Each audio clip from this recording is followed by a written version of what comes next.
May kasabihan na wala daw lihim na hindi nabubunyag. Pero may lihim kaya na hindi na nalaman kahit kailan? Ikaw, may lihim ka ba na ipinagkatiwala mong sabihin sa iba? Ang kwento ay tatakbo sa isang pagkakamaling matagal nang itinago. Itinago hindi lamang ng may gawa ng pagkakamali kundi pati na rin ng ginawa ng pagkakamali. Pero mabubunyag kaya ang katotohanan? Kung oo, kailan at kung paanong paraan? Pakinggan natin ang kwento ni Des. Siya ang pangunahing tauhan sa kwentong ating maririnig. Mabait na anak si Des. Mahal niya ang kanyang ama kaya nang muli itong mag-asawa ay hindi siya kumontra. Si Weng ay ang anak ng mapapangasawa ng papa ni Des. Kaya sila ay magiging mag-step-sister. Sila ang may malaking papel sa magiging takbo ng buhay ni Des. Magsisimula ang storya sa araw bago ang kasal ni Des kay Chiki, ang kanyang kasintahan ng 2 taon. Mahal nila ang isa't isa kaya nga makalipas ang 2 taong relasyon ay magdedesisyon na silang magpakasal. Dito magsisimula pero ang kwento ay magpapatuloy makalipas ang 10 taon. At makikilala din natin ang 2 tao na makakatulong sa pagliwanag ng lahat ng nangyari at yan ay sina Orlan at si Andy. Sino sila? Ano ang kaugnayan nila kay Des? Isa pa yan sa ating malalaman. Ano nga ba ang pagsisimula ng lahat at ano ang katapusan nito? Tayo nang samahan si Des sa kanyang paglalakbay sa 10 taon ng kanyang buhay. Baka sa bawat pangyayari sa kanya ay may ugnay natin ang ating sarili o kapulutan natin ang aral dito sa mga kwento ng pag-ibig, buhay at pag-asa sa nangungunang Barangay Love Stories. Dear Papa Dudut, ako po si Des, medyo marami po akong gustong sabihin para ipakilala ang sarili ko. Pero gusto ko po sanang isa-isahin ang mga pangyayari bago umabot sa kung ano nga ba ang kalagayan ko ngayon. 12 taon na ang nakakalipas ay plinano namin ng boyfriend ko noon na si Chiki ang kasal. Ang pangarap kong lumakad papunta ng altar ay mangyayari na. Kami na lamang po ng papa ko ang magkasama matapos mawala ang mama ko noong ako ay 12 taon pa lamang.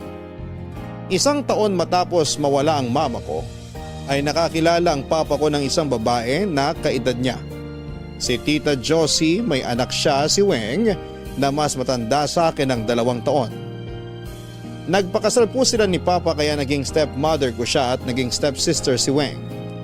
Medyo strikta si Tita Josie at medyo na-spoiled niya si Weng. Pero hindi ko na lamang po pinapansin dahil hindi naman nila ako ginugulo. Maliban na lang ng masyadong maraming sumbong si Tita Josie kay Papa tungkol sa akin. Pero muli po ay hindi ko na lamang pinapansin. Mabalik po tayo. 2 araw bago ang kasal ay niyaya po ako ni Weng para daw mag-bachelorette party. Ayaw ko na po sana papadudot pero mapilit siya at sinabi niya na 2 lang naman daw kami. Kaya pumayag na din ako. Masaya naman pero ayaw ko masyadong uminom pero mapilit si Weng kaya pumayag na lamang ulit ako dahil masaya naman kami. Pero may kapalit pala ang saya namin ng gabing yon.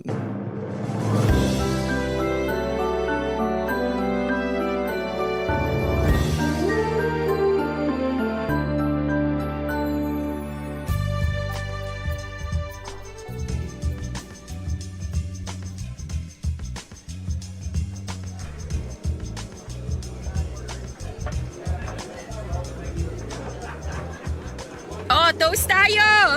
Dahan-dahan lang ha. Ito naman. Kaya nga dito tayo sa bar ng hotel nagpunta para walang problema. Naka-check-in ka na kanina.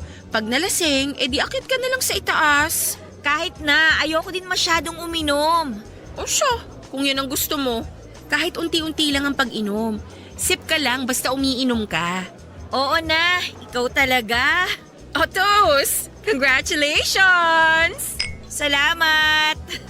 Sandali lang ha, powder room lang ako. Sige.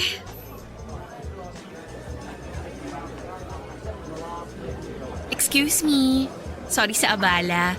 Anong oras na? 9 p.m. Salamat. Ikaw lang mag-isa? Oo, Pwede ba dito muna ako sandali? walang problema. Ako si Weng. Orlan, Siguro mayaman ka, no? paano mo nasabi? Kasing tipid mo magsalita eh. Sinong kasama mo? Friend ko, hayaan mo muna siya doon. Baka hanapin ka. Nandyan lang naman siya. Kalimutan muna natin siya. Okay, Bakit walang kasama ang isang gwapong tulad mo? magaling ka pala mambola ah. Totoo naman ah. Can I buy you a drink? Later na siguro pag akit ng friend ko. Alright, Mahihintay mo ba ako? depende. Ay, sige. Hinahanap na ako ng friend ko. Babalik ako ha. Okay.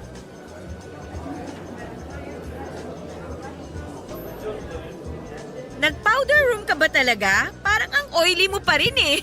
Di na ako tumuloy. May nakita akong kakilala eh. Sino? Hindi mo kilala. I mean, nasan siya? Nandyan lang yun. Sana niyaya mo na dito para may kasama tayong uubos niyang alak na binili mo. Hayaan mo na siya doon. Kahit hindi naman natin ubusin yan. Mabuti pa akyat na tayo. Mamaya na. Saka hindi ako dito sa hotel matutulog. Ha? Ako lang mag-isang naka-check-in? Oo. Regalo ko nga sa'yo, di ba? Papuntahin ko na lang si Chiki para may kasama ako. Wag. May sariling bachelor party si Chiki. Hayaan mo na siya. Saka matapos ang kasal nyo, kayo na ang magkasama. Kaya maghiwalay na muna kayo ngayon. Sige na nga. O toast uli! Enjoy the night!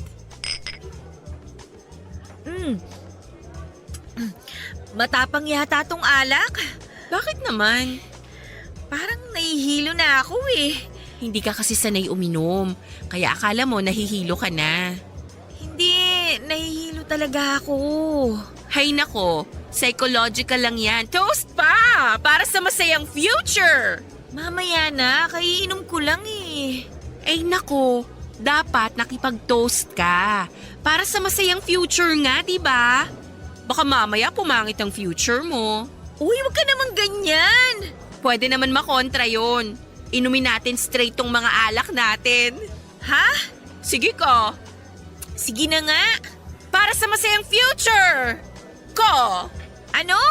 Cheers!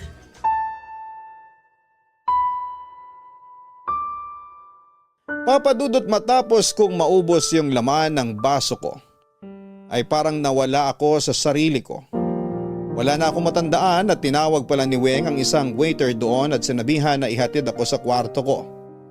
Ipinahiram niya ang card key sa waiter saka ako hinatid sa kwarto. Nang mailabas ako ay pumunta siya kay Orlan ng lalaking nakilala niya sa bar. Lalapitan niya ulit ito at makikipagkwentuhan at parang inaakit niya ito. Umaga ay naalimpungatan ako, Papadudot. Pagdilat ko ay parang may taong galing sa loob ng kwarto ang nagmamadaling lumabas. Ilang sandali ay bumukas muli ang pinto. Si Chiki at sinusundo na ata ako. Pero ibang itsura niya, parang galit na galit siya nang makita niya na kumot lang ang nakabalot sa katawan ko. Wala siyang sinabi at dahil sa sakit ng ulo ay hindi pa ako nakakapagsalita. Nagulat na lamang ako nang bigla siyang tumalikod at umalis nang walang anumang sinasabi. Nagpanik ako at hinabol ko siya. Galit na galit siya at sinabing hihintay niya daw ako sa bahay namin. Hindi ko alam kung anong nangyari sa kanya, kahit masakit ang ulo ko ay nagpilit akong mag-ayos para makauwi kaagad. Gulong-gulo ang isipan ko sa mga nangyari kaya nilapitan ko ang tao makakatulong sa akin. Agad kong tinawagan si Weng.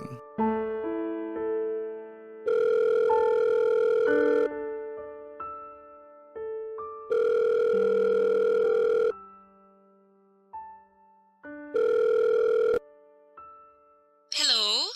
Hello, Weng. Oh, ba't ganyan ang boses mo? Weng, may nangyari. Anong nangyari? Weng, Kumalma ka. Ngayon, sabihin mo sa akin ang nangyari. si Chiki nagpunta dito. Oo, sinabi ko sa kanya kung nasan ka. Weng, ano ba nangyari kagabi? Kagabi? Uminom tayo tapos nalasing ka. Paano ako nakabalik dito sa kwarto? Hinatid kita. Lasing na lasing ba ako? Medyo. Bakit? Wala kasi akong maalala sa mga nangyari eh. Yun lang naman. Tapos iniwan kita sa kwarto. Umuwi na din ako.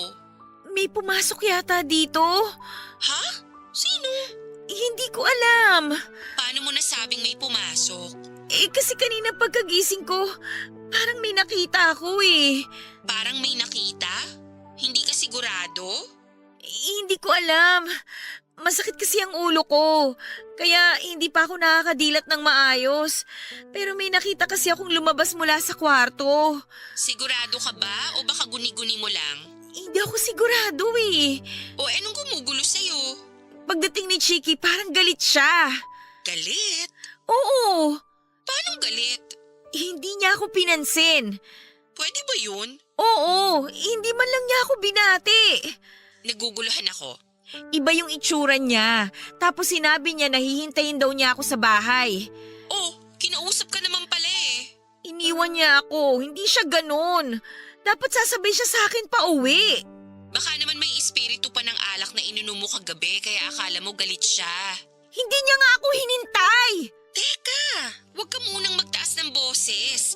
Hindi ako ang kaaway mo dito. Sorry. Kasi magulo tong isip ko ngayon eh. Huminahon ka. Huwag mong unahan ng kung ano-ano. Anong gagawin ko? Teka, mag-iisip ako. Natatakot ako, Wing. Ayan ka na naman. Huminahon ka nga. Baka may lalaki nga dito tapos nakita ni Chiki. Paano naman magkakaroon ng lalaki dyan? Hindi ko din alam.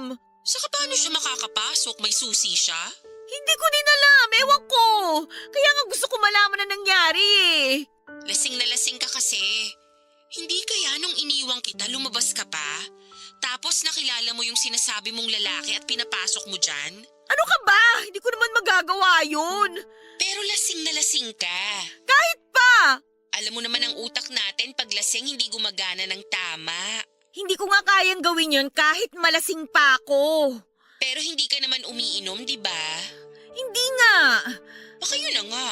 Kasi unang beses mo nalasing kaya nawala ka sa sarili mo. Ano bang sinasabi mo? Parang dinidiin mo pa talaga na may ginawa ako. Ha? Hindi naman. Sinasabi ko lang yung pwedeng nangyari kasi hindi yun imposible. Ano bang nagawa ko? Sorry, ako yung nagpainom sa'yo. Anong gagawin ko? Mabuti pa umuwi ka na. Kausapin mo si Papa. Oo, tama ka. Kakausapin ko siya. Maiintindihan niya to. Kaya huminahon ka na muna. Pag uwi mo dito sa bahay, sabihin mo agad kay Papa ang nangyari. Oo, tama ka. Sige, uwi na ako dyan. Mabuti pa nga. O sige na. See you.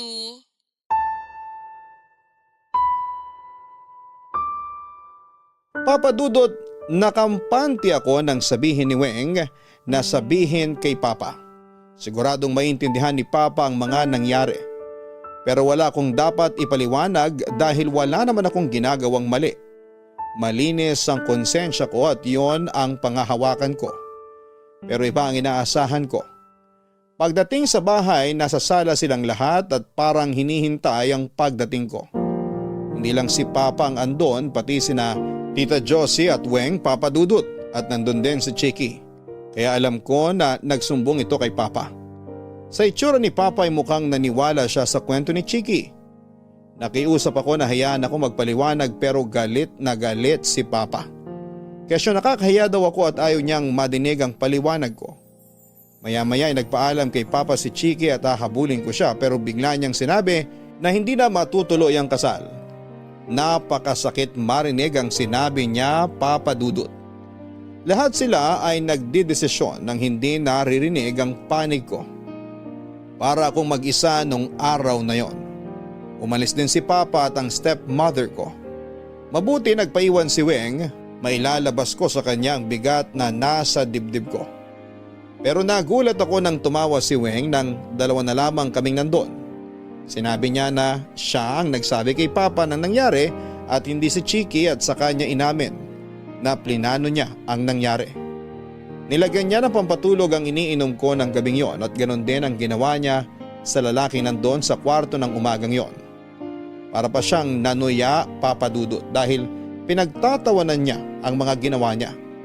Hindi ako palaaway at hindi ako nananakit pero lalo niya akong tinutuya at parang pinipilit na saktan ko siya.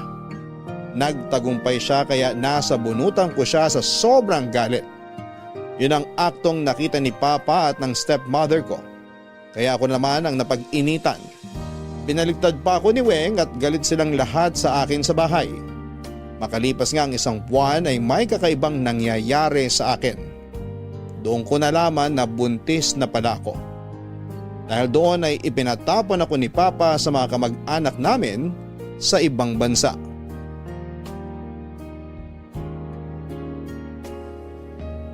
Lumipas ang 10 taon. Kaya 10 taon na din ang aking anak na lalaki. Pinangalanan ko siyang Andy. Pinangalan ko siya sa lolo Andrew ko. 10 taon na malayo ako sa papa ko nang biglang tawagan niya ako at kailangan ko daw umuwi. Ayaw niya pang sabihin ang dahilan. Pero dahil pinapauwi niya ako makalipas ang 1 dekada, siguro'y sobrang importante ang dahilan. Sa airport ay may nangyaring hindi maganda. Hindi ko alam kung bakit parang nanlambot ang tuhod ko na dahilan kaya nabuwal ako. Ang nangyari lang ay may isang lalaki ako na naitulak na sakto namang umiinom ng soft drinks na nasa lata kaya sumaboy ang laman nito sa suot niyang Americana. Sobrang nakakahiya ang nangyari kaya agad akong humingi ng tawad. Pero iba ang reaksyon ng lalaki. Galit siya sa nangyari at ayaw pakinggan ang paliwanag ko, Papa Dudut. Hindi ko alam kung bakit parang pamilyar sa akin ang mukha ng lalaking yon. Dahil sa natigilan ako habang nakatingin sa kanya ay hindi ko namamalayan na pinagsisisigawan na pala niya ako. Matatauhan lamang ako at matitigilan ng lalaki sa pagsigaw nang sabihin ng anak ko sa kanya ang mga salitang, "Daddy, huwag ka nang magalit kay Mommy." Mahabang katahimikan. Nakita ko na napangiti na lamang ang lalaking yon at hinaplos niya sa ulo ang anak ko at saka umalis. Nang makalayo na ang lalaki ay may biglang tumawag sa akin mula sa likod ko. Des! Weng, Ako nga. anong ginagawa mo dito? Dito ako nagtatrabaho. Kinakausap kita ng maayos. Yun ba yung anak mo? Ang laki na niya. 10 taon na nung pagplanuhan mong mapaalis ako sa sarili kong bahay, kaya 10 taon na siya. Sobra ka naman sa pinagplanuhan. Hindi ko plinano yun So anong gusto mo nun at sinira mo ang buhay ko? Alam mo ngayon lang tayo uli nagkita tapos ganyan ang ugali mo. Nagpapatawa ka ba? Anong nagpapatawa? Totoo naman. Ang tagal nating di nagkita tapos ang sama ng ugali mo. Ah, talaga ba? Masama ba ang ugali ko? Paano ka pa? Alam mo, mag-relax ka nga. Sa totoong buhay, dapat hindi lang ganito ang galit ko Dapat nga ituloy ko ang paghablot ko sa buhok mo. Nabitin ako sa pagsabunot ko sa'yo 10 years ago. Ang bayolente mo naman. Pagkahablot ko sa buhok mo, dadalhin kita sa runway tapos ingungudgud ko ang nguso mo sa lupa. Alam mo, napaka-bayolente mo na talaga. Pwede ba kalimutan mo na yung mga nangyari? Parang nang agaw ka lang ng candy Hindi madaling kalimutan ang ginawa mo Sinira mo ang relasyon ko. Sinira mo ang buhay ko. Des naman. 10 years na Move on na. Ayan nga may anak ka na. Bakit ka ba nandito? Ako ang susundo sa inyo. Nasaan si Papa? Sabi ko ako na lang ang susundo sa inyo. Ano na naman ba ang plano mo? Sobra ka naman mag-isip dyan. Ano nga? Ano na naman ang maitim na balak mo? Wala. Gusto ko lang bumawi. Sa bigat ng ginawa mo sa akin, ang pambawi mo lang ay yan? Ang sumundo sa airport? Alam mo, nag-o-overthink ka. Hindi ako nag-overthink. Predictable ka lang. Alam mo, halika na nga. Sandali. Ano na naman? Bakit ako pinauwi ni Papa? Aba, malay ko. Imposibleng hindi mo alam. Hindi nga. Ikaw pa. Lahat nga ng tungkol sa akin inaalam mo. Anong sinasabi mo dyan? Nagulat ka, no?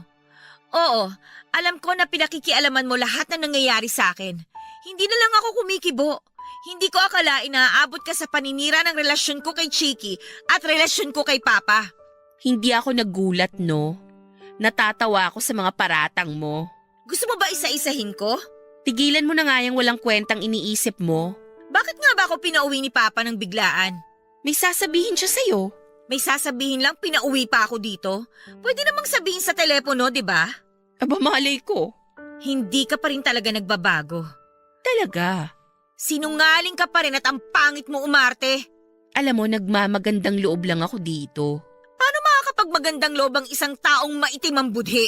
Sobra ka na ah. Bahala nga kayo ng anak mo. Aalis na ako.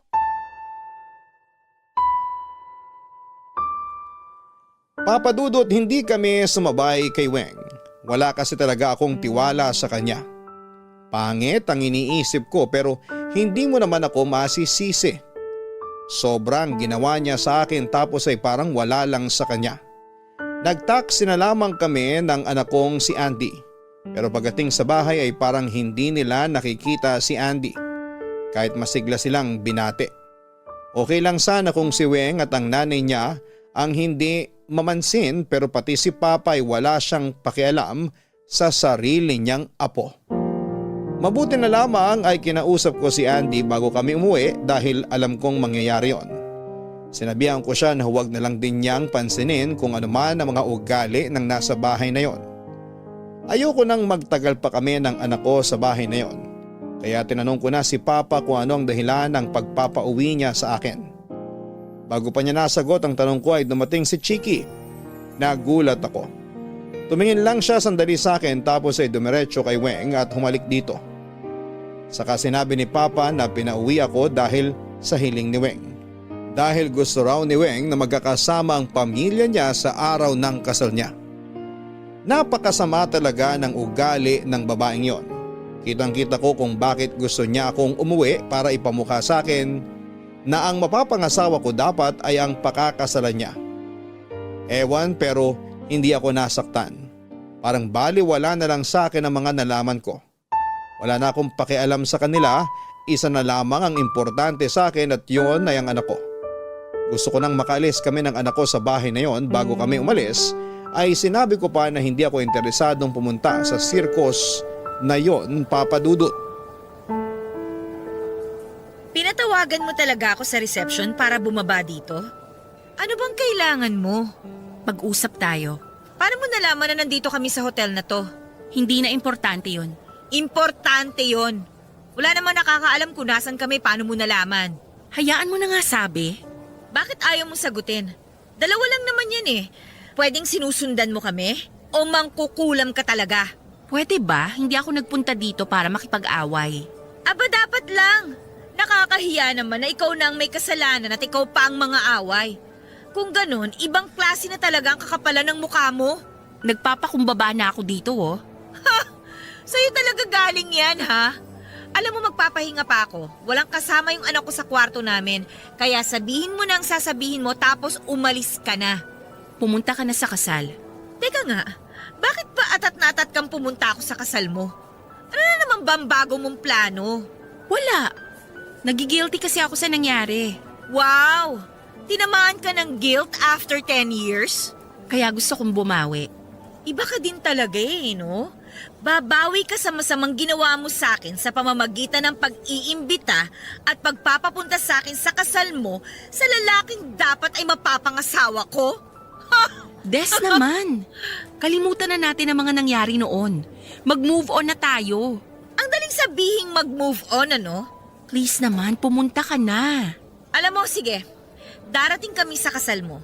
Pero matapos ang kasal mo, tantanan mo na ako, pwede ba? Sige, pangako yan. Basta maka-attend ka lang. O siguro naman okay na. May isang bagay pa. Ayaw ni Papa na isama mo yung anak mo. Ah, ganun ba? Pwes tama nga lang na hindi ako pumunta. Sige na. Sandali lang naman yung kasal. Iwan mo na lang yung anak mo dito. Bobo ka ba? 10 taon lang yung anak ko, iiwan kong mag-isa? Ito nga na dito lang ako sa ibaba pupunta, ayoko siyang iwan eh. Kasi yun ang gusto ni Papa. Ako okay lang naman sa akin. Okay lang din naman sa amin ang hindi pumunta. Sige na, walang kasama yung anak ko. Sandali. Ano na naman ba? Baka naman may mapag-iwanan ka. Nasa ibang bansa ang mga kamag-anak namin. Yung iba nasa probinsya. Tsaka bakit ba kailangan natin problemahin yan? Hindi na nga lang kami pupunta. Teka, baka naman magawa ng paraan. Isip lang tayo. Hindi ba matutuloy ang kasal mo kung hindi ako pupunta? Huling pagkakaalam ko, hindi naman ako ang pari eh. Gusto ko lang na nandun tayong lahat. Hindi naman tayo magkadugo. Anong importante doon? Kahit na, anak ka pa din ni Papa. Kaya kapatid na din kita. Kapatid? Hindi nga ako pwede. Ano bang mahirap intindihin doon, Weng? Sandali, alam ko na. Solohin mo na lang yung alam mo. Sandali. Kakausapin ko na lang si Papa. Kakausapin tungkol saan? Tungkol sa anak mo. Ayaw niya nga papuntahin, di ba? Ako nang bahala, kakausapin ko siya. Hindi makakahindi sa akin yun. Wow! Anong wow? Hindi makakahindi sa'yo si Papa samantalang ako pinalayas niya? Sobra naman kasi yung ginawa mo. Handa ka bang masaktan? Ang kapal ng mukha mo eh, no? Ginawa ko? Ginawa ko talaga, ha? Hindi ba inamin mong ginawa mo ang lahat ng kamalasan ko? Sorry na nga. Nag-sorry na ako dyan, naungkat na naman. Bakit kaya naungkat? Basta, sige na. Pumunta na kayo ng anak mo. Ako nang bahala kay Papa. Bahala ka! Ayan. O etong invitation. Nako, sa iba mo na lang ibigay yan. Sayang ang papel. Sabihin mo na lang sa akin kung saan. Nandyan ang address. Hindi ko na nga kailangan yung papel na yan. Tingnan ko na lang kung saan. O bakit sinusoli mo sa akin? Para sa'yo na yan. Invitation mo talaga yan. Nabasa ko na. Pupunta na lang kami. Sige na, akit na ako. Pakayabang na babae. Ewan ko na lang kung hindi ka maiyak sa araw ng kasal namin ni Chiki.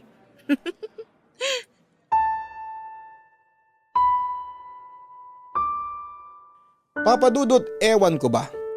Alam ko naman na mangyayari yon pero hindi ko pa din pinigilan ang sarili ko. Halos magmukha kami ng anak ko na isa sa mga palamuti ng buong kasal na dinadaan-daanan lang. Pati ang mga bisita na halos hindi ko naman kilala lahat ay parang ibang tingin sa amin ng anak ko. Alam kong mangyayari pero pumunta pa din ako dahil kay Papa. Akala ko ay magbabago ang isipan niya sa mga ginawa sa akin pero hindi. Para siyang nasa ilalim ng kapangyarihan ng stepmother ko. Nilapitan ko si Papa at nagpaalam na ako. Pero galit siyang sinabi na huwag akong aalis. At tapusin ko ang pagtitipon tapos ay gagatong pa ang asawa niya na kung ano-ano ang sasabihin sa amin ng anak ko. Pigil na pigil ang galit ko. Pero umabot na sa sukdulan nang magbiro si Weng ng bakit daw ba ako nagmamadali. Siguro daw ay gusto ko pang maagaw ang asawa niya. Sasampalin ko na siya, Papa Dudut. Kinalimutan ko na madaming tao. Kinalimutan ko na kaharap ko si Papa. Paghamba ko ay sinalag ni Papa ang kamay ko at sa akin pa nagalit. Kitang-kita ko ang galit sa mata ni Papa at para siyang mabangis na hayop. Nang may biglang nagsalita mula sa likod namin, pagtingin ko ay eto pala ang lalaki sa airport. Tinawag niya akong mahal. Tinanong niya kung ano ang nangyayari nang biglang sumigaw ang anak ko ng daddy. Pati ako'y naguluhan sa mga nangyayari pero nakita ko kung paano naging biglang maamong tupa si Papa. Ang lalaki pa lang yon ay ang investor ni Papa sa nalulugi niyang kumpanya. Para siyang may mahika, Papa Dudut. Kasi biglang bumait ang lahat. Nagulat sila nang tanungan nito na kung anong ginagawa nila sa asawa niya. Ako po ang tinutukoy niya. At dahil sa nakita ko kina Papa, asawa niya at kay Weng ay nanahimik na lamang ako at sumabay sa agos ng pangyayari. Tuwang-tuwa ang anak ko. Kinarga pa niya ito at para talaga silang mag-ama, Papa Dudut. Matapos ang party na bigla kong naging parang espesyal na panauhin. Ang lalaking yon ay parang isang shield na pinoprotektahan kami sa gubat na puno ng mga mababangis na hayop. Doon ko lang din nalaman na Orlan ang pangalan niya at may kaya siya. Bata pa ay nagtayo na siya ng negosyo at ngayon ay malago na ito at nag-invest sa iba pang kumpanya at isa na nga doon ang sa papa ko. Mabait naman pala siya, siguro may problema lamang siya. Nang umagang una kaming magkita sa airport. Well, sino nga ba naman ang hindi iinit ang ulo pag nabuhos ang soft drinks sa mukhang mamahalin niyang Amerikana? Pero kinalimutan namin ang lahat ng yon. Naging magkaibigan kami at abot ang pasasalamat ko sa kanya. Kahit pinagkukwento niya ako ay hindi ko pa din sinabi ang totoong nangyayari sa pamilya ko. Ayoko ding masira si Papa sa kanya. Hanggang sa kailangan na niyang umalis kaya tinanong niya ako kung sasabay daw ba ako. Kahit nahihiya ako ay umuo ako para mapangatawanan namin na mag-asawa kami talaga. Kasi kung ang anak ko ang titignan ay hindi mo iisipin na hindi sila mag-ama dahil para talaga silang mag-ama kung maglambingan. Siguro sa kasabikan ng anak ko sa tatay kaya ganon. Panis na kami nang sabihin ni Papa na baka pwede daw ba akong maiwan dahil may pag-uusapan kami. Papadudot yun na ata ang pagkakataon para magkaayos kami ni Papa. Kaya hindi ko na sinayang at sinabi kay Orlan na susunod na lamang kami ni Andy at saka siya nagpaalam. Pag-alis ni Orlan ay naupo na lamang ako ng ilang sandali ay nakaramdam na naman ako ng hilo. Hindi ko na alam ang nangyayari dahil pagising ko ay nasa bahay na ako nila Papa. Wala man lang pangungumusta at sinabi ni Papa na kausapin ko daw si Orlan na pirmahan na ang papeles ng pag-i-invest dahil pabagsak na ang kumpanya niya. Ang sakit, Papa Dudut. Yun lang palang dahilan. Pero hindi ko uubusin ang kabaitan ni Orlan sa amin. Kaya humindi ako at hinanap ko ang anak ko. Ang sabi ni Papa ay pinasyal daw nila Weng at ng asawa niya. Kinabahan ako, Papa Dudut, baka sinaktan ni Weng ang anak ko. Para nilang hinostage ang anak ko, para nilang kinidnap. Ayoko na ng gulo pa at sinabi ko sa sarili ko na yun ang huling gagawin kong pabor sa kanila at hindi na nila kami makikita kahit kailan. Gabi na noon at hindi talaga nila ipinakita ang anak ko. Kahit nagmamakaawa na ako kay Papa. Sinabi niya na walang mangyayari sa anak ko basta gawin na lamang ang inuutos niya. Kinabukasan ay agad akong pumunta sa opisina ni Orlan. Des, tuloy ka. Maupo ka. Good morning, Orlan. Good morning. Ano bang may paglilingkod ko? May gusto sana akong sabihin. Kung yung tungkol yan sa pagpapanggap ko, pasensya ka na. Narinig ko kasi yung nangyayari pagdating ko. Gusto ko makabawi sa pagsigaw ko sa'yo sa airport kaya yun ang naisip ko. Salamat ha, napakalaking tulong nun sa akin. Ako nga ang dapat magpasalamat kasi hindi ka nagalit. Hindi ako nagalit. Naintindihan ko naman kung bakit ka nagalit. Nako, hayaan mo na yon. Pwede namang ipalinis yung damit eh. Pangit lang talaga yung umaga ko nun. Pasensya ka na. Pero sorry din na, tsaka salamat. Pero buti talaga napangiti ako nung umaga na yun ni Andy. Ay, nasan nga pala si Andy? Hindi mo kasama? Wala siya. Nakakatuwa yung batang yun. Parang tatay niya talaga ako. Pasensya ka na sa anak ko ha. Ano bang pasensya sinasabi mo? Natutuwa nga ako sa kanya eh. Sana okay lang sa'yo na tinatawag niya akong daddy. Okay lang. Sabik din kasi sa daddy yung anak ko bilang single parent ako. Ang dami nating napag-usapan kahapon pero ayokong itanungan tungkol dyan. Since nabuksan na rin yung topic na yan, pwede ko bang malaman kung nasan yung tatay ni Andy? Hindi ko alam kung nasan siya eh. Iniwan niya ako nung mabuntis ako. Ano? Ibig sabihin, hindi talaga nakita ni Andy tatay niya? Hindi man lang siya naalagaan? Oo. Sorry kung naitanong ko pa. Okay lang, mabait ka sa amin kaya hindi na ako nahiya. Salamat din sa tiwala. Salamat ulit sa tulong mo ha, sa pagpapanggap. Hindi bale, babalik na kami sa London kaya hindi ka na namin maiistorbo.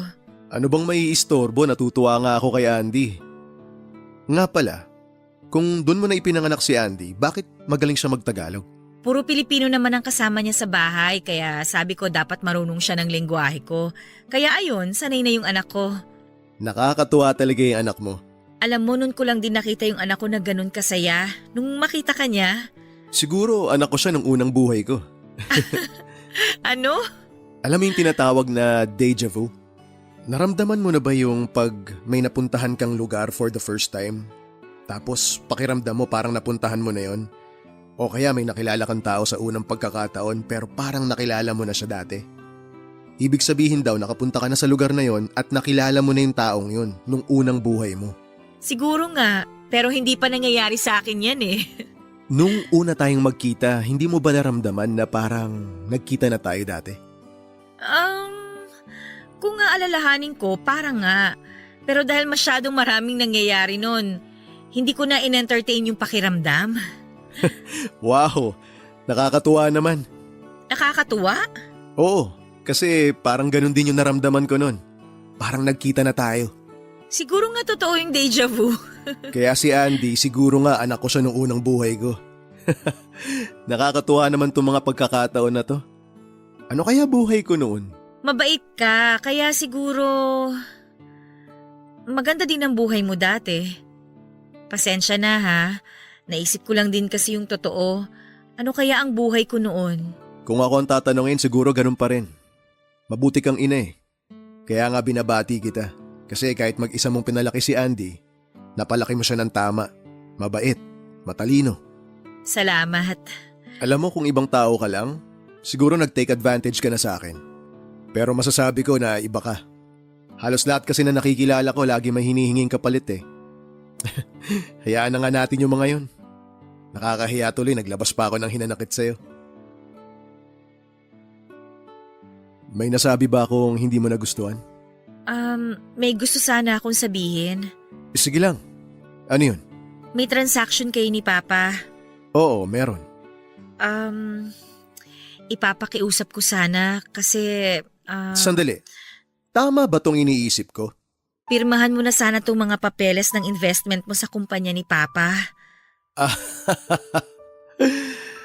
Naloko mo ko ron ah. Ha? Matapos kitang purihin, dun ka rin pala babagsak? Nagkakamali ka. Ako pa ngayon na nagkakamali? Eh ayan na nga harap-harapan mo sinasabi na nakikipagkaibigan ka para lang makakuha ng pabor. Pwede ba umalis ka na? Pare-pareho kayo. Orlan, patawarin mo ko pero nakikiusap ako. Umalis ka na. Marami pa akong gagawin. Orlan, Gusto mo ba na ipakaladkad pa kita sa security?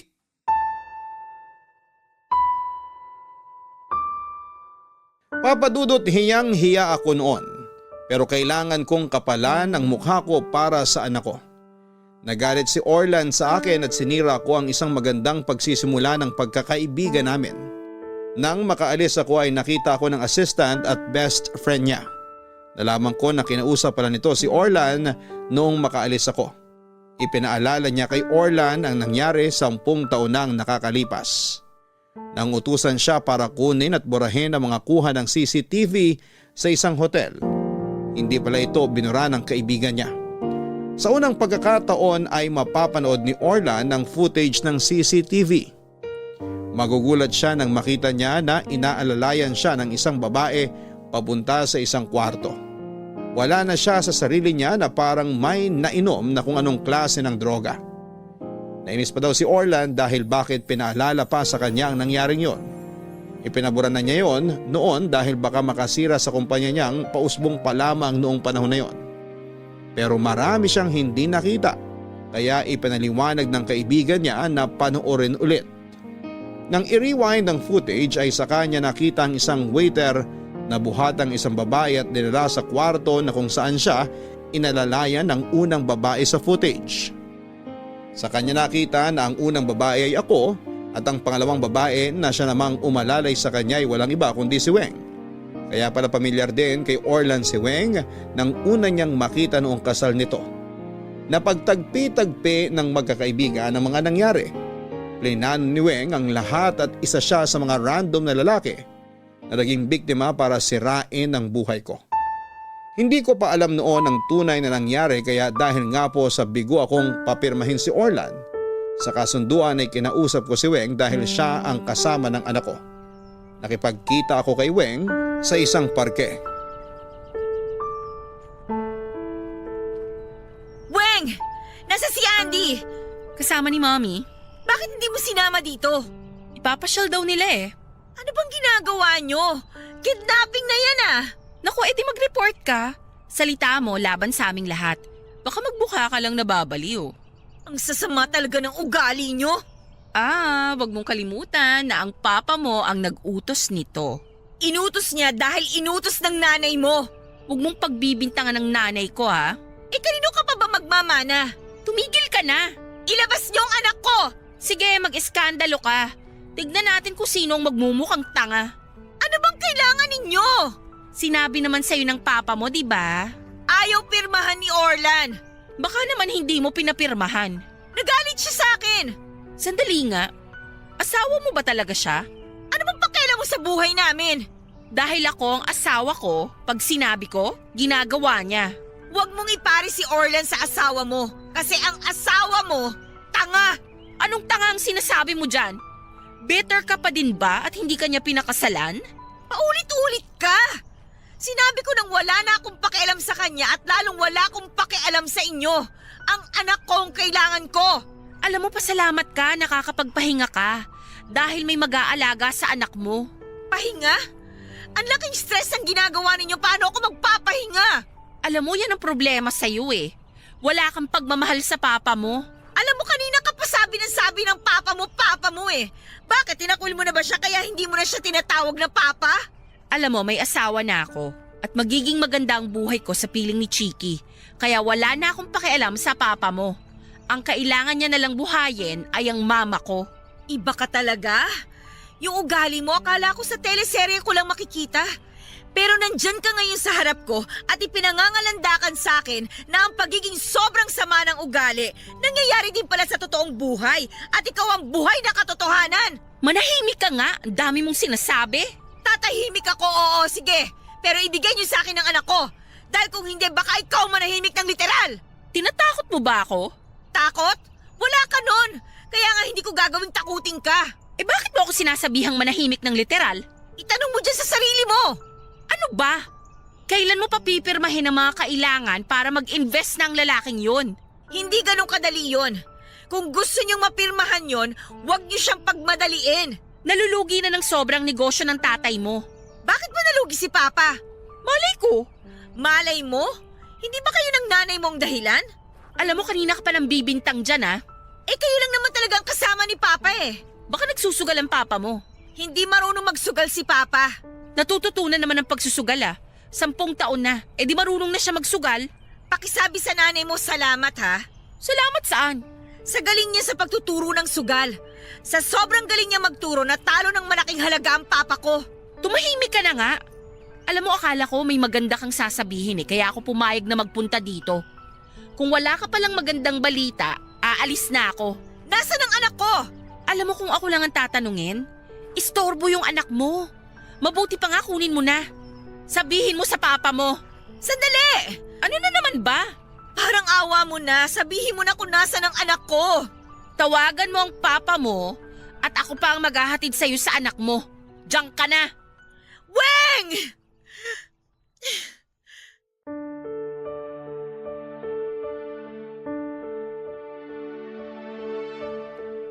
Papa Dudut, alam kong pwede nila akong baligtarin kapag nagsumbong ako sa mga pulis. Dahil sa totoo lang ay kidnapping na ang ginagawa nila. Ang nagpapakalma na lamang po sa akin ay ang kasiguraduhan kong hindi nila sinasaktan ang anak ko.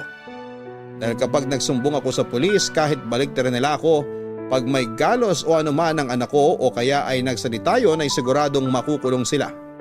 Pero hanggang kailan po ang anak ko sa kanila? Matatapos na ang araw at padilim na kaya tinawagan ko na ang papa ko. Sinabi ko sa kanya ang naging sagot sa akin ni Orlan. Mas lalo pang nagalit si papa, wala daw talaga akong gagawing maganda para sa kanya. Natamad daw ang sinasabi ng asawa niya at ni Weng tungkol sa akin. Sa kanya na rin lumabas na sinisiraan ako ng mag-inang yon. Saka bumalik na naman kay papa ang mga nangyari noon. Hindi na daw ako nahiya sa ginawa ko. Ikakasal na lamang ako ay nakuha ko pang magtaksil. Masama daw akong babae na nagpabuntis sa hindi kilalang lalaki. Ang laking kahihiyan daw para sa pangalan niya ang ginawa ko. Papa Dudut, hindi ko pa din masabi ang ginawa ni Weng kasi alam kong hindi naman niya ako paniniwalaan. Ang sakit-sakit, Papa Dudut.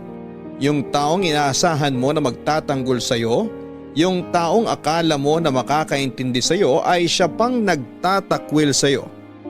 Hindi naman ganon si Papa. Naging ganon lamang siya nang magsama sila ng nanay ni Weng. Hindi ko alam kung anong pinakain nila kay Papa at parang wala na siyang tiwala sa akin. Hindi pa nangyayari yung iskandalo ay ganon na si Papa. Ngayon parang lunod na si Papa sa kasamaan na itinuro ng mag-ina sa kanya. Tapos ay pinapagawa pa niya sa akin ng isang bagay na hindi ko naman hawak ang desisyon. Porque nalaman nilang asawa ko si Orlan ay gagamitin nila ako para lamang mapa-oo si Orlan. Papa Dudut, hindi naman talaga kami mag-asawa pero hindi ko na po mabawi yon habang nasa kanila pa din ang anak ko.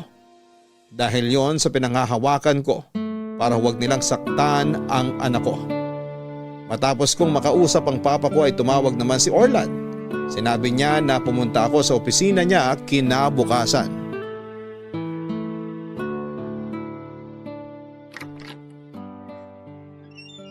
Tuloy ka, Des. Salamat. Kumusta ka? Hindi ko alam. Pasensya ka na kahapon ha. Nabigla lang ako. Naiintindihan naman kita. Pasensya na rin talaga ha. Kailangan nating mag-usap. Tungkol ba to sa investment mo? Oo, pero mamaya na ang tungkol doon. Ha? May iba pa ba tayong pag-uusapan? Meron. Actually, marami. Tungkol saan? Sa isang bagay na nangyari 10 taon na nakalilipas. Ha? Ay, hindi ko maintindihan. Des, may nangyari sa'yo 10 taon na nakalilipas. May nangyari sa akin pero hindi ko alam kung yun yung sinasabi mo. Sa palagay ko pareho lang ang iniisip natin. Naaalala mo ba yung sinabi ko tungkol sa deja vu? Des, kaya pala parang pamilyar ka dahil nagkita na pala talaga tayo dati. Ha? Saan? 10 years ago, inutusan ko yung best friend ko na assistant ko rin na burahin yung mga footage ng CCTV sa isang hotel. May nangyari kasi ron na pwede kong ikasira. Natakot ako kasi paangat pa lang yung kumpanya ko nun eh. Naguguluhan ako, Orlan. Malakas ang kutob ko na alam mo tong sinasabi ko, Des. Pero yun nga, hindi pala binura ng kaibigan ko yung kopya ng footage na hawak niya. Nung mapanood ko, doon ko napagtagpi-tagpi yung mga nangyari. Hindi ko alam kung sino yung naghatid sa'yo sa kwarto pero sa uniform na suot niya, isa siyang waiter sa bar ng hotel na yon. Anong kinalaman mo tungkol doon? Des, ako yung lalaking nakasama mo sa kwarto. Ano? Des, sandali, huminahon ka. Kailangan mo munang marinig ang buong kwento. Nakita ko sa footage mula sa bar hanggang sa hallway papunta ng kwarto. Iisang babae lang ang nag-uugnay sa mga nangyari. Si Weng! Oo, siya nga. At napanood ko rin sa footage na nung nasa bar kami, meron siyang nilagay na parang tableta sa iniinom ko nang hindi ko namamalayan. Matapos nun, wala na akong matandaan. Maliban na lang nung nagising ako sa kwarto mo. Kaya nagmamadali akong umalis nun. Napakasama talaga ng babaeng yon. Huwag kang mag-alala, Des. Tutulungan kitang mabawi ang dangal mo. Salamat, Orlan, ha? 10 taon ang lumipas kaya aayusin ko na to ngayon. Ilalagay natin sa pwesto nila ang mga taong sumira sa'yo. May ipapakiusap sana ako. Anong naiisip mong gawin ngayon? Nasa kanila ang anak ko.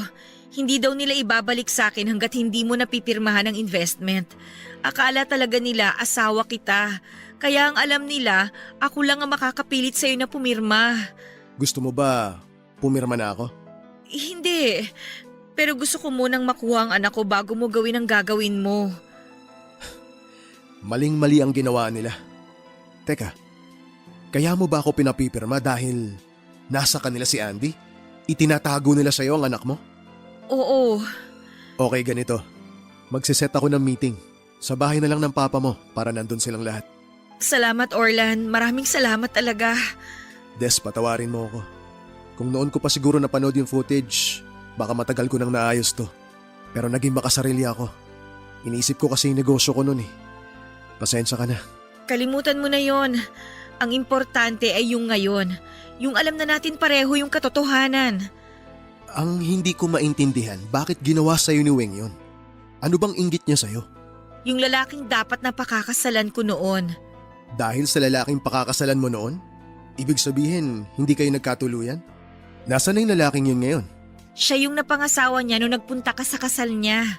Si Chiki? Oo. Hindi ka man lang niya ipinaglaban? Hindi eh. Ibig sabihin lang nun, hindi mo siya deserve. Bahagang buntot niya, kaya hindi talaga siya nararapat para sa'yo. Kaya nga masaya na rin ako na hindi kami nagkatuluyan. Pero sandali, si Chiki ba ang tatay ni Andy? Hindi ko alam. Ha? Sino ang totoong tatay ni Andy? Hindi ko rin alam. Teka lang, Des. may nangyayari ba sa inyo ni Chiki noon? Oo. Sa atin nung araw na yun, may nangyari ba? Hindi ko rin alam eh. Wala akong natatandaan nung araw na yon. Basta mula sa bar ang natatandaan ko na lang, yung huli kong nakita na lang na may lalaki nagmamadaling umalis sa kwarto. Kung ganon, hindi kaya...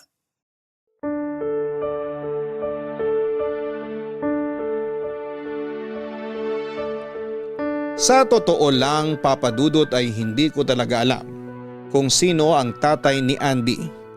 Kung hindi nangyari ang mga nangyari noon, ay nakakasiguro ako na si Chiki ang tatay ni Andy. Pero dahil nga may lapse sa memory namin ang gabing yon, ay hindi ko alam kung may nangyari sa amin ni Orlan. Sinabi ni Orlan na magpapa-DNA test sila. Siya ang bahala sa gastos. Pero kung hindi man siya ang tatay ni Andy, ay handa pa din siyang tulungan si Andy sa lahat. Kung hindi ko malalaman kung sino nga ang tatay niya. Pero mabalik tayo sa pamilya ko. Ginawa ni Orlan ang plano. Nakipag-meeting siya sa bahay ni Papa. Masayang pumayag si Papa, kaya sa wakas ay nakuha ko na pong muli si Andy. Hindi naman po siya sinaktan. Pero yung trauma na inihiwalay nila siya sa akin nang hindi siya handa ay hindi na maiaalis. Dumating si Orlan at nagpaluto pa ang asawa ni Papa. Magpapa-impress kay Orlan. Pero bago dumating sa usapang negosyo si Orlan ay binunyag niya ang lahat ng nangyari sa pakana ni Weng. Nagdi-deny pa si Weng pero pinakitaan siya ng resibo. Dala ni Orlan ng CCTV footage kaya hindi na siya makapagkaila. Nadawit din sa mga ginawa ni Weng ang nanay niya dahil nalaman din namin na siya pala ang umayos ng mga kakailanganin at gagastusin pero si Weng ang magsasagawa. Galit na galit si Papa sa kanila at sobrang hindi kinaya ni Papa ang mga ginawa ng mag-ina. Kaya pinalayas ang nanay ni Weng na si Tita Josie sa bahay. Mayabang pa sanang natitira ang mag-ina dahil kila Chiki sana dadalhin ni Weng ang nanay. Pero naking gulat nila nang sabihin ni Chiki na nakikipaghiwalay ito sa kanya. Yang hiya naman sa akin si Chiki at saka umalis ng bahay. Pinagtabuyan naman ni Papa ang mga mag-ina pero nakiusap ako kay Papa na baka pwede kong makausap sandali ng sarilinan si Weng. Pinayagan kami ni Papa kaya niyaya ko si Weng sa kusina. Bakit? Ano, sasaktan mo ko? Hindi ako tulad mo. Tulad ko? Bakit? Kailan kita sinaktan? Hindi ba pananakit ang ginawa mo? Ano bang kailangan mo? Hindi ka pa din ba marunong magpakumbaba? Magpakumbaba? Pinapalayas kami. Hinihiwalayan ako ng asawa ko. Sino bang may kasalanan ng lahat ng yan? Ikaw! Kung hindi ka umuwi dito, hindi mangyayari to. Sino ba nagpilit na pauwiin ako dito, ha? Kung hinayaan mo na lang sana akong manahimik sa ibang bansa, di sana hindi na ako katambaho mo. Pero mayabang ka kasi eh. Gusto mong ipamukha sa akin na ikaw ang pakakasalan ng lalaking dapat na mapapangasawa ko. Pwes, yan ang karma mo. Napakayabang mo. Hindi ako mayabang. Tumapang ako, kaya salamat sa'yo. O edi matapang ka na? O ano pang gusto mong sabihin? Gusto ko lang maintindihan ang mga ginawa mo. Ano kailangang intindihin doon? Ang klaro naman. Na naiinggit ka sa akin kaya mo nagawa ang lahat ng yon. Galit ako sa'yo. Ano bang ginawa ko? Nung nakilala kita, doon nagsimula ang galit ko. Nung makilala mo ko? Hindi ba kayo ang pumasok sa buhay namin? Ayoko sa buhay na to. Si Mama lang ang mapilit. Yun ba ang pinagmula ng galit mo? Bakit hindi ang nanay mo ang inaway mo? Bakit sa akin mo binaling? Kahit mas matimbang kayo kay Papa mula nang tumira kayo dito, hindi ko ikinasama ng loob yun dahil mahal ko si Papa. Hindi mo nga maaway ang papa mo? Tapos sasabihin mo sa akin na sana ang nanay ko ang inaway ko? Alam mo, hindi mo nakukuha yung punto ko eh. Ang punto mo, puro pagyayabang. Hindi! Para mabuksan ko ang isip mo na magsisi ka sa mga ginawa mo. Hinila mo ako dito para sumbatan? Sumbatan? Hindi! Kasi kung susumbatan kita, uumpisan ko nung araw na dito kayo tumira. Akala mo nanalo ka na? Hindi pa tapos ang laban. Walang nanalo dito. So ano? Ipapamukha mo sa akin na talunan kami at ikaw ang panalo? Anong talunan? Anong panalo? Hindi naman ako nakikipaglaro sa inyo ah. Akala mo babalikan ka ni Chiki? Manigas ka. Akala mo ba may balak pa akong bumalik kay Chiki? Mas manigas ka. Isaksak mo sa baga mo si Chiki. Ewan ko lang kung balikan ka pa niya. Hindi niya ako babalikan dahil hindi pa kami naghihiwalay. Asa ka pa? Talaga. Tingin mo sa mga nalaman niya, may nakikita ka pang pag-asa? Ni Gatuldok, wala na, Weng! Ikaw ang asa pa. Hindi na siya babalik sa'yo. Tumahimik ka nga. O bakit? Natatakot ka na baka balikan ako ni Chiki? Ha! Nakakatawa ka! Tumigil ka na. Napipiko na ako sa'yo ha. Bakit ka napipikon? Kasi totoo ang sinasabi ko. Ikaw ang natatakot na baka balikan ako ni Chiki. Hayop ka? Weng, sige, subukan mo lang nasaktan siya. Bakit? Pagbubuhatan mo ako ng kamay? Hindi ako pumapatol sa mga walang kwentang taong katulad mo. Hayop ka? Ikaw talaga ang hayop, Orlan. Sige, magskandalo ka. Hindi ka na matutulungan ng nanay mo ngayon. Nasa labas na siya ng gate. Pinalabas na siya ng papa ni Des. Ang sasama nyo? Pero hindi namin abot ang kasamaan mo. Hindi pa tayo tapos. Hindi ko kayo titigilan. Huwag mo kaming takutin! Bakit? Natatakot ka? Siguro mas nakakatakot pag nalaman mo na sa mga oras na to, tumatakbo na ang proseso ng demanda ko sa inyo. Kaya kung anong mangyari sa amin ni Des, ikaw lang ang hahabulin. Ha?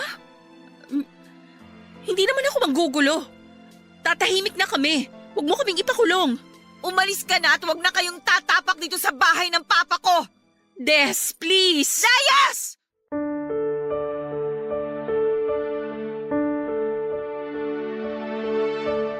Papadudot, pinilit kong ma-realize ni Weng ang mga ginawa niya pero mas matapang pa siya kesa sa mga inagrabyado niya.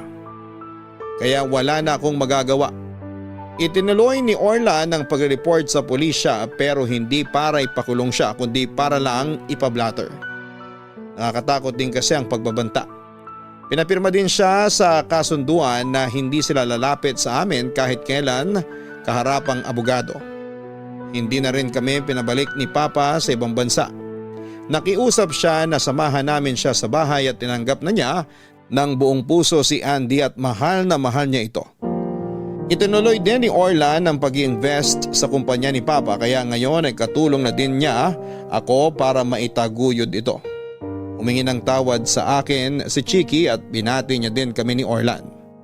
Pero noong sabihin ko sa kanya na hindi ko tunay na asawa si Orlan, ay nagsubok itong makipagbalikan pero hindi ko na matatanggap. Ang nangyari ay nangyari na pero ayaw ko siyang maiwan sa dilim, Papa Dudut. Lumabas na ang resulta ng DNA test at hindi si Orlan ang tatay ni Andy. Isa lang ang ibig sabihin na ang tatay ni Andy ay si Chiki dahil sa ngalan ng Diyos ay wala akong ibang nakasiping kundi siya lamang. Hindi ko ipinagdamot sa kanya ang pagiging ama. Pero kung hindi niya tatanggapin ay ayos na din sa akin. Basta nasabi ko na ay sapat na. Pero naniniwala siya na siya nga ang ama. Sinabi ko sa kanya na baka gusto niya din na magpa-DNA test para makasigurado siya pero sinabi niya na hindi na kailangan dahil ramdam niya din naman ang lukso ng dugo. Maayos ang relasyon namin pero hanggang kaibigan lang at hanggang sa pagiging tatay niya kay Andy. Maayos na din naman ang relasyon ko sa lalaking pakakasalan ko at ang lalaking yon ay si Orlan. Salamat po Papa Dudut sa pagbibigay daan sa aking kwento. Ang inyong forever kapuso at kabarangay, Des.